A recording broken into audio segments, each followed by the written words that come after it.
Evening, I'm Megan Scarano. A 19-year-old woman was killed when the car she was driving left the roadway, hit Riverside Baptist Church, and then caught fire. Aaliyah says she was attempting to elude a Riverside police officer at the time of the crash. And after Thursday's fatal wreck that led to a fire, the church planned to come together to worship.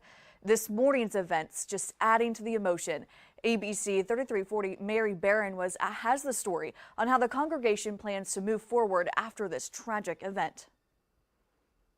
There was a retaining wall on just the opposite side of the church, close to where the young man hit the building, and her life was lost right there in the accident. Church service looked different for those of Riverside Baptist Church Sunday morning. For the foreseeable future, Sunday service will be held at the community's shelter. This after a car crashed into the church and caught fire just a few days ago.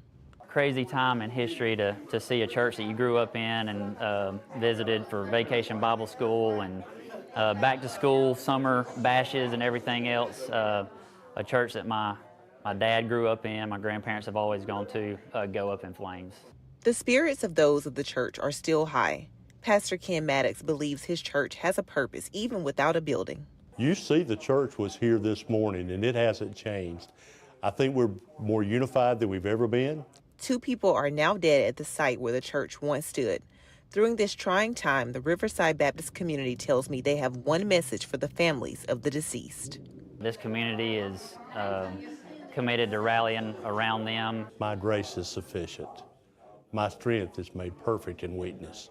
To that family, let me say this: turn to Christ and let Him comfort you. The people here tell me that this church here behind me is a staple in this community. Moving forward, Pastor Ken Maddox says that he is just thankful for the few items that was saved in the fire. In Riverside, Mary Barron, ABC 3340 News.